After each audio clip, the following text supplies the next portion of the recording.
السلام عليكم ورحمة الله وبركاته. الحمد لله نحمده ونستعينه ونستغفره ونؤمن به ونتوكل عليه ونعوذ بالله من شرور أنفسنا ومن سيئات أعمالنا. من يهده الله فلا مضل له ومن يضلله فلا هادي له. ونشهد أن لا إله إلا الله وحده لا شريك له.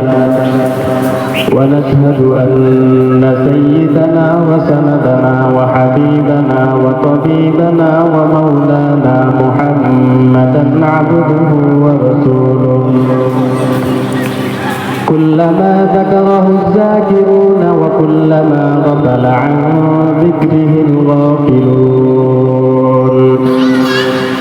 أما بعد فأعوذ بالله من الشيطان الرجيم. بسم الله الرحمن الرحيم. قل إن الموت الذي تفرون منه فإنه ملاقيكم ثم تردون إلى عالم الغيب والشهادة فينبئكم بما كنتم تعلمون. صدق الله مولانا العظيم وصدق رسوله النبي الأمي الكريم. ونحن على ذلك لمن الشاهدين والذاكرين والحمد لله رب العالمين. قالوا سبحانك لا علم لنا إلا ما علمتنا إنك أنت العليم الحكيم.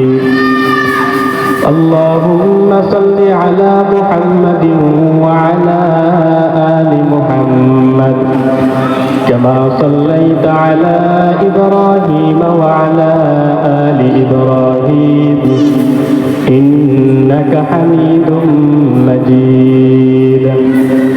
اللهم بارك على محمد وعلى آل محمد كما باركت على إبراهيم وعلى آل إبراهيم إنك حميد مجيد. আল্লাহ রাব্বুল আলামিন কোরআনে কারীমের মধ্যে বলেন, কুল্লু নাফসিন যায়িকাতুল মাউত ওয়া ইন্নামা তুওয়াফাউনা উজুরাকুম ইয়াওমাল কিয়ামাহ ফামান যুহজিহা আনিন নারি ওয়া উদখিলাল জান্নাতা ফাকাদ ফাজ। আল্লাহ রাব্বুল আলামিন কোরআনে কারীমের মধ্যে বলেন, প্রত্যেক প্রাণীকে মৃত্যুর স্বাদ আস্বাদন গ্রহণ করতে হবে। ওয়া ইন্নামা তুওয়াফাউনা উজুরাকুম ইয়াওমাল কিয়ামাহ, কিয়ামতের দিবসে কিয়ামতের দিন প্রত্যেকের প্রাপ্য তার হিসাব তার কাছে বুঝিয়ে দেওয়া হবে। ফামান যুহজিহা আনিন নারি ওয়া উদখিলাল জান্নাতা ফাকাদ ফাজ। সেই কিয়ামতের ময়দানে রব্বুল আলামিন যার উপর দয়া করে মায়া করে যাকে জাহান্নামের আগুন থেকে মুক্ত করে যাকে জান্নাত দিবেন, কাল কিয়ামতের ময়দানে ওই ব্যক্তি হবে সবচেয়ে সফল কাম। এই জন্য কাল হাসরের ময়দানটা অনেক ভয়াবহ হবে। মুহাদ্দিসিনে কেরাম কিতাবের মধ্যে লেখেন, হাসরের ময়দানটা এমন হবে 3.5 হাত মাথার উপর সূর্য থাকবে। ওই সময় হাসরের ময়দানে মানুষের অবস্থা এমন হবে, সেখানে কোনো মানুষের আল্লাহ তাআলার আরশ ছাড়া কোনো ছায়া থাকবে না। মানুষগুলো শুধু চতুর্দিকে ছুটাছুটি করতে থাকবে, আর মানুষের মাথার মগজগুলো টকবক করতে থাকবে।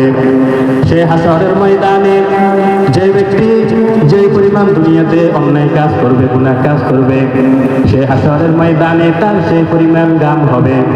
কিতাবের মধ্যে মুহাদ্দিসিনে কেরাম লেখেন, কাহারো গাম হাঁটু পর্যন্ত হবে, কাহারো মাজা পর্যন্ত হবে, কেউ কাহারো গামের মধ্যে এভাবে সাপটাতে থাকবে। এমন অবস্থা হাসরের ময়দানে হবে।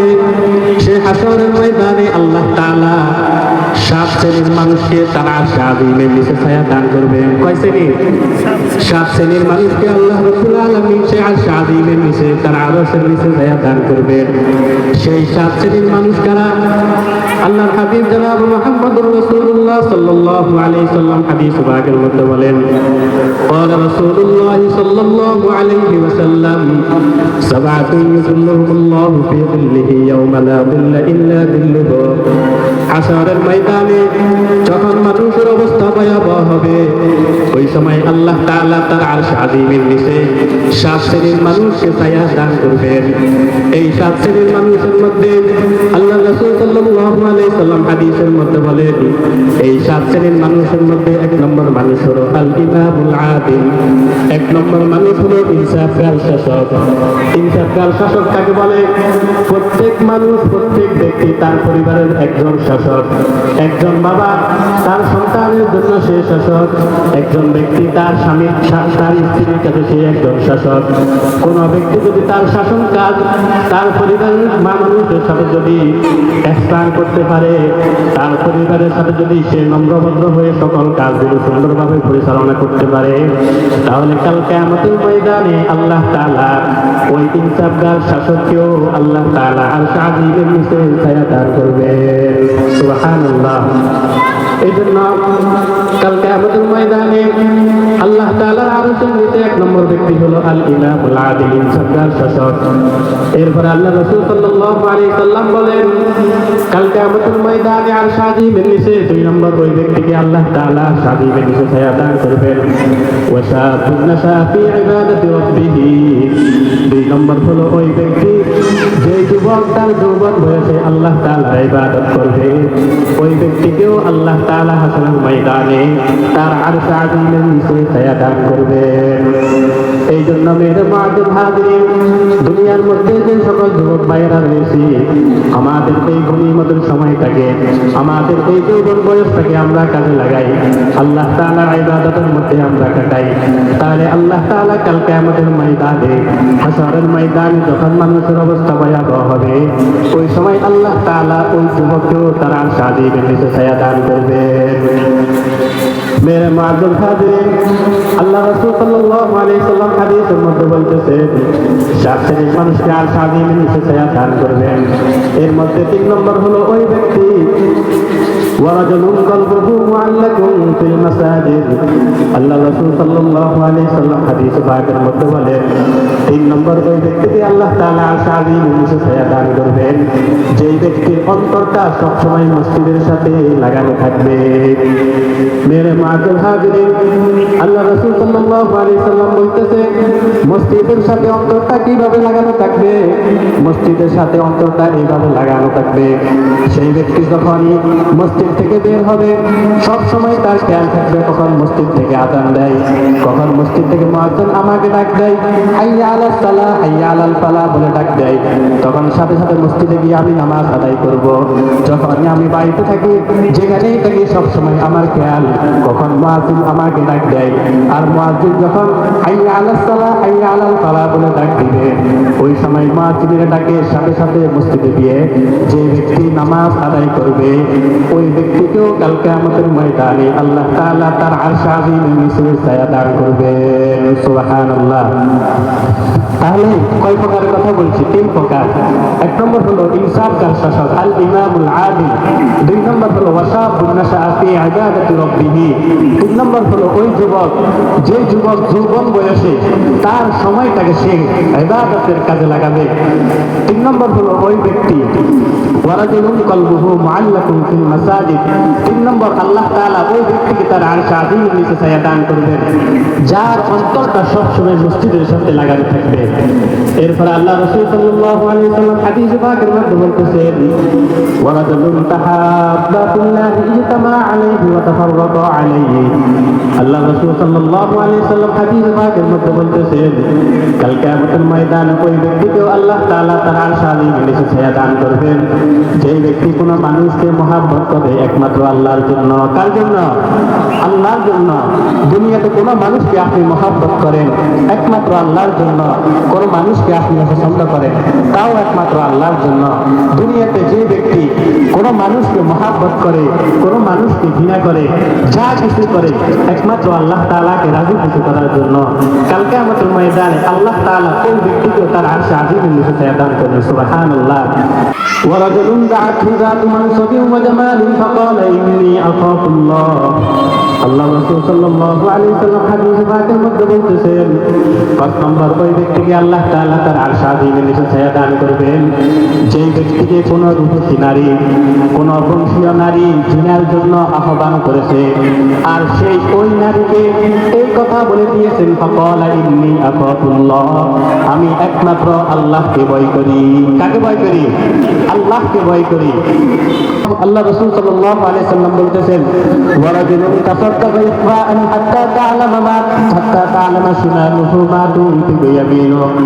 আল্লাহ রাসূল সাল্লাল্লাহু আলাইহি ওয়াসাল্লাম হাদিসের মধ্যে বলতেছেন, 6 নম্বর আল্লাহ তাআলা ওই ব্যক্তিকে আরশ আযীমের নিচে ছায়া দান করবেন যে ব্যক্তি কোনো মানুষকে দান করে, কোনো মসজিদের জন্য দান করে, কোনো মাদ্রাসার জন্য দান করে, কোনো এতিম মিসকিনকে দান করে, সে যখন দান করে সে ডান হাতে কি দান করছে তার বাম হাতও জানে না।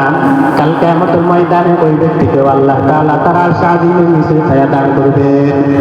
এখন বুঝার বিষয় হলো যে ডান হাতে দান করলে বাম হাত জানে না, এর উদ্দেশ্য কি? এর উদ্দেশ্য হলো আপনার দানটা এমন ভাবে হবে যে দানটা একমাত্র আপনি আল্লাহর জন্য, আল্লাহকে ভয় করেন এর জন্য আপনি দান করেছেন। যে দানের উদ্দেশ্য হলো যে আমি আল্লাহর রাস্তায় দান করতেছি আর এর প্রাপ্য, এর প্রতিদান একমাত্র আখিরাতের মধ্যে আমি আল্লাহ তাআলার কাছে পাবো। আপনি কোনো মানুষকে দেখানোর জন্য, কোনো অনুষ্ঠানের মধ্যে আপনি বাহবা পাওয়ার জন্য আপনি দান করেন নাই, একমাত্র আল্লাহ তাআলার জন্য আপনি গোপনে দান করেছেন। এই যে গোপনে দান করার কারণে কাল কিয়ামতের ময়দানে, হাসরের ময়দানে, যেখানে আমাদের 3 হাত মাথার উপর যখন সূর্য থাকবে ওই সময় আল্লাহ তাআলা ওই ব্যক্তিকেও তার আরশ আযীমের নিচে ছায়া দান করবেন। সুবহানাল্লাহ। তো সম্মানিত মুসলিয়ানে কেরাম, এরপর আল্লাহ রাসূল সাল্লাল্লাহু আলাইহি ওয়াসাল্লাম বলতেছেন, 7 নম্বর ওই ব্যক্তিকে আল্লাহ তাআলা তার আরশ আযীমের নিচে ছায়া দান করবেন। আল্লাহ রাসূল সাল্লাল্লাহু আলাইহি ওয়াসাল্লাম হাদিস পাকের মধ্যে বলতেছেন, ওয়ারাজুলুন যাকারাল্লাহু খালিয়ান ফাফাদাত আইনাহু। আল্লাহ রাসূল সাল্লাল্লাহু আলাইহি ওয়াসাল্লাম হাদিসের মধ্যে বলতেছেন, কাল কিয়ামতের ময়দানে 7 ব্যক্তিকে আল্লাহ তাআলা তার আরশ আযীমের নিচে ছায়া দান করবেন। 7 নম্বর ওই ব্যক্তিকে আল্লাহ তাআলা তার আরশ আযীমের নিচে ছায়া দান করবেন যে ব্যক্তি সব সময় আল্লাহ তাআলার ভয়ে সব সময় কন্দন করতে থাকে। কি করতে থাকে? কন্দন করতে থাকে। সব সময় আল্লাহ তাআলার কাছে তার দৈনন্দিন গুনাহের জন্য, যে ভুল ত্রুটি করেছে ভুল ত্রুটির জন্য সে আল্লাহ তাআলার কাছে কন্দন করতে থাকে আর চোখের পানি ফেলতে থাকে। ওই ব্যক্তিকেও আল্লাহ তাআলা কাল কিয়ামতের ময়দানে তার আরশ আযীমের নিচে ছায়া দান করবেন। আল্লাহ তাআলা আমাদেরকে এই 7 গুণ, যে 7 গুণ আলোচনা করা হয়েছে, এই 7 গুণ গুণান্বিত হওয়ার তৌফিক দান করুন, বলেন আমিন। মেরে মুআজ্জাজ হাজিরিন, কাল কিয়ামতের ময়দান, হাসরের ময়দানটা এমন ভয়াবহ হবে, এমন অবস্থা হবে, ওই সময় মানুষের কোনো অবস্থা থাকবে না। আল্লাহ তাআলা কোরআনে কারীমের মধ্যে বলেন, কাল হাসরের ময়দানটা এমন হবে, আল্লাহ তাআলা বলেন, ইয়াউমা ইয়াফিরুল মারউ মিন আখি ওয়া উম্মিহি ওয়া আবি ওয়া সাহিবাতিহি ওয়া বানি। হাসরের ময়দান এমন অবস্থা হবে, কোনো মানুষ মানুষের সাথে সম্পর্ক হবে না, একজন মানুষ আরেকজন মানুষকে চিনবে না, ভাই ভাইয়ের পরিচয় দিবে না, স্বামী স্ত্রীর পরিচয় দিবে না, স্ত্রী স্বামীর পরিচয় দিবে না। কাল হাসরের ময়দানটা এমন ভয়াবহ হবে। ওই হাসরের ময়দানে আল্লাহ তাআলা এই 7 শ্রেণীর মানুষকে কাল হাসরের ময়দানে একমাত্র আল্লাহ তাআলার আরশ আযীম ছাড়া যে সময় কোনো ছায়া থাকবে না, এই 7 শ্রেণীর মানুষকে আল্লাহ তাআলা ছায়া দান করবেন। আল্লাহ তাআলা আমাদেরকে এই 7 শ্রেণীর মধ্যে থাকার তৌফিক দান করুন, বলেন আমিন। আল্লাহ রাসূল সাল্লাল্লাহু আলাইহি ওয়াসাল্লাম আরেক হাদিসের মধ্যে বলেন, عن أبي هريرة رضي الله تعالى عنه قال قال رسول الله صلى الله عليه وسلم حضرت أبو هريرة رضي الله تعالى عنه থেকে বর্ণিত আল্লাহ রাসূল সাল্লাল্লাহু আলাইহি সাল্লাম হাদিসে পাকের মধ্যে বলেন ইযা মাতাল ইনসানু ইনকাতা আমালুহু ইল্লা বিন সালাস কোন মানুষ যখন মৃত্যুবরণ করে মৃত্যুবরণ করার সাথে সাথে তার সকল আমলের দরজা বন্ধ হয়ে যায় কি বন্ধ হয়ে যায় আমলের দরজা বন্ধ হয়ে যায় আল্লাহ রাসূল সাল্লাল্লাহু আলাইহি সাল্লাম বলতেছেন কোন মানুষ যখন মৃত্যুবরণ করে তখন তার সকল আমলের দরজা বন্ধ হয়ে যায় ওই ব্যক্তি কোনো নামাজ পড়তে পারে না রোজা রাখতে পারে না সব আমলের দরজা কোন মানুষ মৃত্যুবরণ করার সাথে সাথে সব আমলের দরজা বন্ধ হয়ে যায় ইল্লা মিন সালাস কিন্তু তিনটা আমলের দরজা খোলা থাকে কয়টা তিনটা আমলের দরজা খোলা থাকে আল্লাহ রাসূল সাল্লাল্লাহু আলাইহি সাল্লাম বলতেছে সেই তিনটা আমল কি এক নম্বর হলো সাদাকাতুন জারিয়া আল্লাহ রাসূল বলতেছেন এক নম্বর হলো সাদকায়ে জারিয়া মেরে মাঝে হাজিরিন সাদকায়ে জারিয়া কাকে বলে কোন মানুষ কোন মসজিদ একটা মসজিদের কাজ চলতেছে একটা মাদ্রাসার কাজ চলতেছে ওই মসজিদের জন্য সে 10 টাকা দান করলো 100 টাকা দান করলো এক বস্তা সিমেন্টের ব্যবস্থা করে দিল এক বস্তা সিমেন্টের ব্যবস্থা করে দিল 1000 ফিটের ব্যবস্থা করে দিল যতভাবে সে যেভাবে দান করুক না কেন আর তার এই দানটা যে মসজিদের কাজ হয়েছে এই মসজিদটা যতদিন থাকবে এই মসজিদে যতদিন মানুষ আল্লাহ তাআলাকে সিজদা করবে যতদিন এই মসজিদ থাকবে আর এই মসজিদে মানুষ সিজদা করবে ততদিন ওই দান করার কারণে তার আমলের একটা গিয়ে ওই ব্যক্তির আমল নামায় ওই ব্যক্তির কবরে পৌঁছবে সুবহানাল্লাহ তাহলে বুঝছেন সাদকায়ে জারিয়া কাকে বলে সাদকায়ে জারিয়া হলো আপনার এমন কাজ করে গেছেন যে কাজটা করার কারণে যে কাজের শরীক হওয়ার কারণে এই কাজটার কারণে অন্য মানুষ এখান থেকে বিভিন্ন সুবিধা ভোগ করতেছে মানুষের সুবিধা হইতেছে একটা মাদ্রাসা প্রতিষ্ঠা হইতেছে ওই মাদ্রাসার জন্য আপনি 10টা সিমেন্টের ব্যবস্থা করে দিলেন যেই কোনো কিছুর ব্যবস্থা করে দিলেন আপনার এলাকার মধ্যে কোন কালভার্টের সমস্যা মানুষ রাস্তা দিয়ে হাঁটতে পারে না ওইখানে একটা কালভার্টের ব্যবস্থা করে দিলেন আপনাদের মসজিদের কাজ চলতেছে মসজিদের জন্য যে কোনো একটা কিছু আপনি দান করলেন যতদিন এই মসজিদ থাকবে যতদিন মাদ্রাসা থাকবে যতদিন এই ফুল কালভার্ট থাকবে এইখানে যতদিন মানুষ সুযোগ সুবিধা গ্রহণ করবে আপনি মারা গেল এইখানে মানুষ যতদিন এখান থেকে সুযোগ সুবিধা গ্রহণ করবে এর একটা আমল আপনার আমল নামে যোগ হবে সুবহানাল্লাহ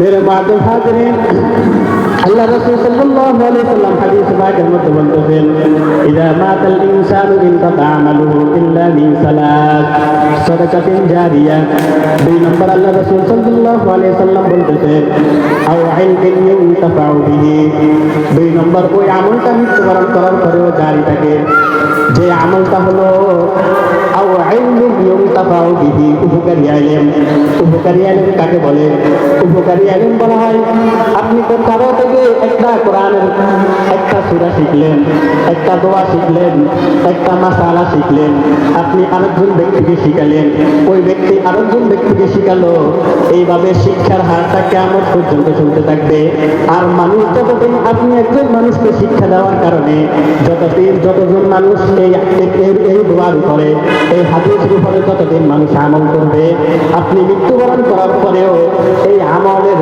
একটা আপনার আমলনামায় গিয়ে পৌঁছাতে থাকবে বুঝতে পারছেন আপনি একটা দোয়া শিখছেন এই দোয়াকেও আপনি আরেকজন মানুষকে শিখানোর চেষ্টা করবেন একটা সূরা জানেন ওই সূরাটা আরেকজন মানুষকে শিখাবেন ওই ব্যক্তি আরেকজনকে শিখাবে ওই ব্যক্তি আরেকজনকে শিখাবে এইভাবে বংশ পরম্পরা চলতে থাকবে আর যতজন মানুষ আপনার এই দোয়া শিখার কারণে একটা মাসালা জানার কারণে একটা সূরা জানার কারণে যতজন মানুষ এই দোয়ার উপরে সূরার উপরে আমল করবে এর একটা বদলা আপনি মৃত্যুবরণ করার পরেও আপনার আমল নামে চলতে থাকবে সুবহানাল্লাহ এরপর আল্লাহ রাসূল সাল্লাল্লাহু আলাইহি সাল্লাম বলতেছে 3 নম্বর আরেকটা আমল মানুষ মৃত্যুবরণ করার পরেও জারি থাকে আল্লাহ রাসূল সাল্লাল্লাহু আলাইহি সাল্লাম বলতেছে 3 নম্বর আরেকটা আমল মানুষ মৃত্যুবরণ করার পরেও জারি থাকে সেই 3 নম্বর আমলটা হলো আওয়ালাদিন সালিহিন ইয়াদউ লাহু 3 নম্বর আমলটা হলো নেককার সন্তান যে নেককার সন্তান সন্তান তার জন্য দোয়া করে।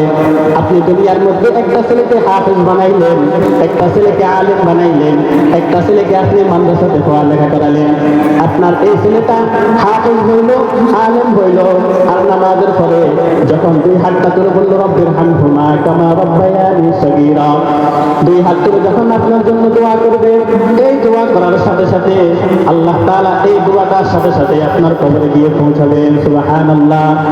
এই জন্য দুনিয়ার মধ্যে একটা নেককার সন্তান তৈরি করে যান, যে নেককার সন্তান, এই নেককার সন্তানকে আপনি হাফেজ বানানোর কারণে, আলেম বানানোর কারণে, একটা সূরা শিক্ষা দেওয়ার কারণে, মাদ্রাসা পড়ালেখা করার কারণে এই ছেলেটা যত আমল করবে, এই ছেলেটা যতজন ছাত্রকে পড়ালেখা শিক্ষা দিবে, আপনার এই ছেলেটা যতজনকে হাফেজ বানাবে, যতজনকে আলেম বানাবে, আপনি আপনার এই ছেলেটাকে হাফেজ বানানোর কারণে, আলেম বানানোর কারণে, মাদ্রাসা পড়ালেখার কারণে এর বংশ পরম্পরা একটা আমল আপনার আমল নামায় মৃত্যুবরণ করার পরেও চলতে থাকবে। সুবহানাল্লাহ।